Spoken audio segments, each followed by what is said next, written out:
terrível. Stephanie Cardoso, 20 anos, mais uma vítima de feminicídio, tá? Aconteceu em Montemor e o homem que você está vendo na tela, o filho de uma assessora parlamentar de um deputado estadual, ex-vereadora na cidade, é suspeito de ter espancado e matado esta mulher esfaqueada. Põe na tela aqui a Stephanie e o principal suspeito desse crime, o Jean Vitor de Lima Pereira, tá? Ele tá foragido e ele é para a polícia o principal suspeito da prática deste crime. Eu abri o programa falando hoje de 2 mortes de mulheres, 2 feminicídios na nossa região, um em Piracicaba e esse em Montemor. E agora, a nossa Isabela De Vito tá na casa da família, na casa da Stephanie, com o pai dela. Imagina como é que tá essa família, até porque ela simplesmente não queria mais o relacionamento. Como tantas outras histórias que a gente mostra, né, Isa? Ela simplesmente botou um ponto final, falou, eu não quero mais.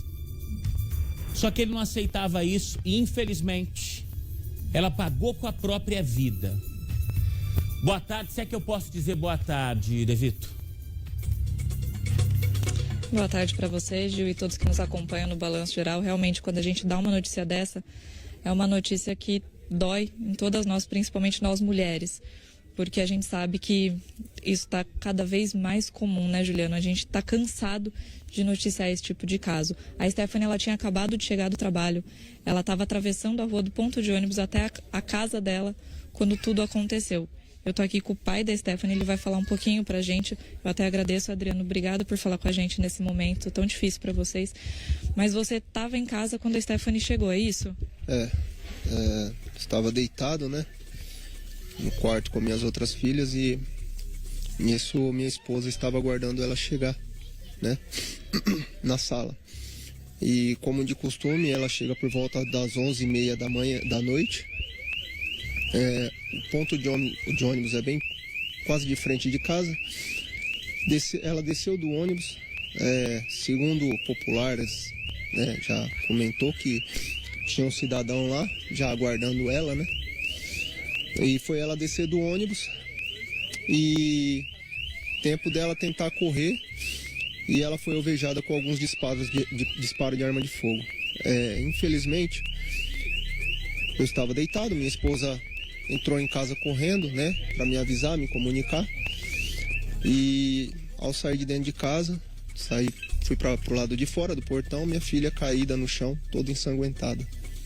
Imediatamente peguei ela, levei para dentro de casa, ligamos pro SAMU, né? Minha esposa tentou ligar para algum resgate, enfim, não me recordo. E vi que ia demorar a chegada do resgate, eu decidi socorrê-la por mim próprio, por meios próprios no nosso veículo, né? E socorremos até o hospital de Montemor, do centro de Montemor, mas infelizmente chegando lá ela já chegou sem vida, né?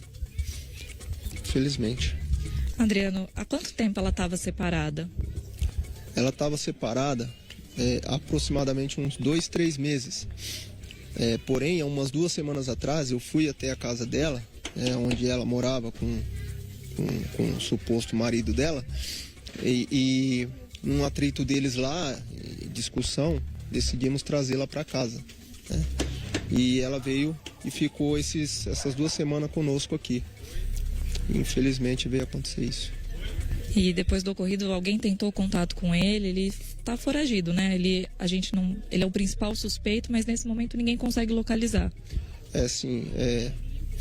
Assim, ela não tinha atrito com nenhuma outra pessoa, a não ser o mesmo. Não estou aqui julgando e falando que é ele, mas ela não tinha atrito com mais ninguém. Quem a conhecia, o pessoal sabe da pessoa que ela era e sabe muito bem da vivência e dos atritos entre os dois. Mas não tem outra suspeita, outro caminho para não falar foi fulano ou foi ciclano. Essa situação que aconteceu, creio eu que tenha sido por motivo dessas brigas, sim. Eles tinham uma filha, né, de 4 anos, ela tá com vocês, vai ficar com vocês. A gente vamos buscar a guarda dela agora, legalmente, né? Isso daí quem vai decidir vai ser o juiz, né? Eu preciso até me informar o procedimento, como é que vai se proceder. O Adriano, e ela tentou fazer um boletim de ocorrência, né? Isso. A gente estivemos na delegacia da mulher, onde ela estava sendo ameaçada. Existem provas, né? E foi efetuado o boletim, né? E estava em transição de aprovamento ou não, né? Que pediram 4 dias para aprovar ou não. E como eu, ao longo da semana, eu trabalhando na correria, acabei nem conversando muito com ela. Mas creio eu que já tinha sido aprovado essa medida, sim. Gil, 4 dias para aprovar um boletim de ocorrência de uma mulher que está sendo ameaçada, né? É bastante. A gente percebe aqui a comoção dos familiares da Stephanie. É um caso que, infelizmente, mais um caso de feminicídio que a gente tem que noticiar. Mas tem muitas coisas aí que precisam ser revistas, né, Gil? Não, é absurdo imaginar essa demora para um boletim de ocorrência seguir o trâmite normal dele, tá, gente? Isso é absurdo. Até porque quando uma mulher vai procurar a polícia falando de ameaças, é porque ela está correndo risco. A gente vai esperar que aconteça o que aconteceu com a Stephanie? Claro que não, né? Isa, daqui a pouco você volta ao vivo aí de Montemor. Divide a tela com os dois novamente aqui, a Stephanie, e põe o Jean aqui do lado pra mim, porque eu preciso da sua ajuda, tá?